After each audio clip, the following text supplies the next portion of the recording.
उन्होंने साफ तौर पर फिर से किसी मीडिया चैनल को साफ तौर पर कहा कि मैं इन तमाम मीडिया चैनलों को बयान नहीं दूंगी क्योंकि आप जो है वो नेगेटिव फैलाते हैं, और सिर्फ एएनआई जो न्यूज एजेंसी उनको उन्होंने बयान दिया, साफ तौर पर कहा कि उन्होंने यहां पर जांच की और थोड़ी सी बदतमीजी भी की, उन्होंने साफ तौर पर कहा और कहा कि झूठे केस में फंसाने की कोशिश की जा रही है। Sir comment.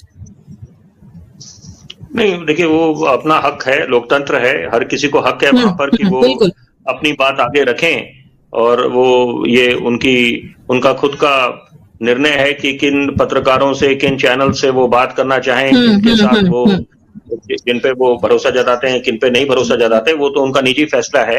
बहरहाल मुद्दा देखिए गंभीर है यहाँ पर, क्योंकि यहाँ पर अगर कोई भी, अगर हम कांग्रेस की बात करें, उनके वरिष्ठ नेताओं पे अगर नेशनल हेराल्ड का मामला है, तो या बाकी ईडी ने अभिषेक बनर्जी को पूछताछ के लिए बुलाया है, और तो ये ऐसे तमाम नेताओं पे, विपक्ष के नेताओं पे अगर उन पे उनकी जांच हो रही है, जांच पड़ताल जारी है, छापेमारी हो रही है, और तो उसके पीछे तो एक इतिहास रहा है। तो यहाँ पर तो प्रधानमंत्री नरेंद्र मोदी जब वो गुजरात के मुख्यमंत्री थे, उनसे भी बड़ी पूछताछ हुई थी, उनको कितने घंटे बिठाया गया था।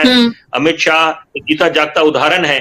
तो यहाँ पर तो देखिए कोई भी इससे अछूता नहीं है, जो जिसपे अगर कोई संदेह के घेरे में है तो वहां पर बिल्कुल उसको आगे आना चाहिए। लेकिन साथ में एक और उसमें एक सवाल जरूर बनता है कि जो मुस्तैदी ईडी और सीबीआई दिखा रहे हैं, तो वो मुस्तैदी बाकी जो केंद्र के उनके वरिष्ठ नेता हैं, उनपे अगर कुछ ऐसे आरोप हैं तो उनपे भी वही मुस्तैदी होनी चाहिए, ताकि rule for one, rule for all. वही तो सवाल है, बाकी जो विपक्षी है वो लगातार यही तो सवाल कर रहे हैं कि चाहे नारायण, चाहे तमाम जो ऐसे लोग हैं उन पर लगातार जो है, पहले वो कांग्रेस में तो उसके बाद बीजेपी में आए तो तमाम जो केस है वो रुक गए, यही सवाल है। और लगातार जो तस्वीरें वो भी दर्शकों को हम दिखा रहे हैं कि किस तरह उनकी गिरफ्तारी हुई, उन्होंने वेव किया, और साथ ही जो वहां पर बैठे कार्यकर्ता उनको मैसेज दिया कि डरने की जरूरत नहीं है, और कहीं ना कहीं संजय सिंह के दिमाग में ये चीज पहले से थी कि उनकी गिरफ्तारी होगी।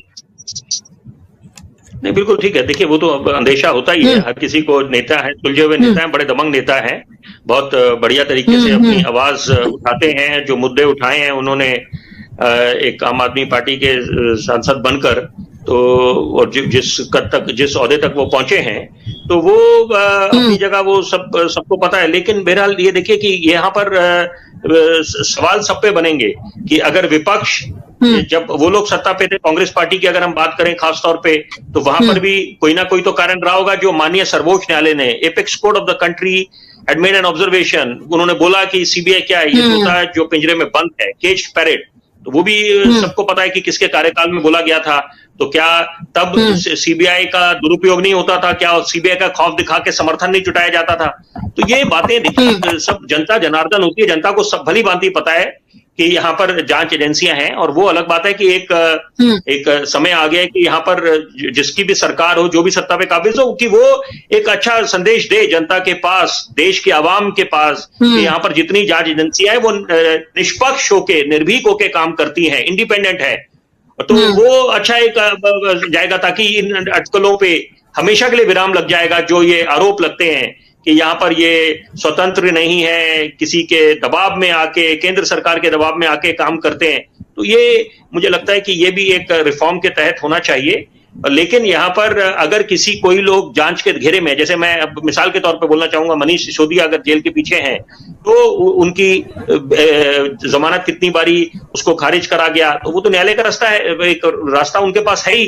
तो अगर वो अभी भी जेल में है, उसके पीछे क्या कारण है, क्या वजह है? तो ये वो संविधान की हम बात करते हैं, न्यायालय की बात करते हैं, वो तो है ही है। आप सरकार पे ठीकरा फोड़ सकते हैं, सरकार को जिम्मेदार ठहरा सकते हैं, लेकिन आप न्यायालय पे आप सवाल नहीं उठा सकते। तो अगर उनकी तरफ से कोई दिशा निर्देश दिए गए हैं या एक फैसला दिया गया है, तो उसको तो आपको स्वीकार करना ही पड़ेगा, और कोई विकल्प नहीं है। ठीक है विपिन।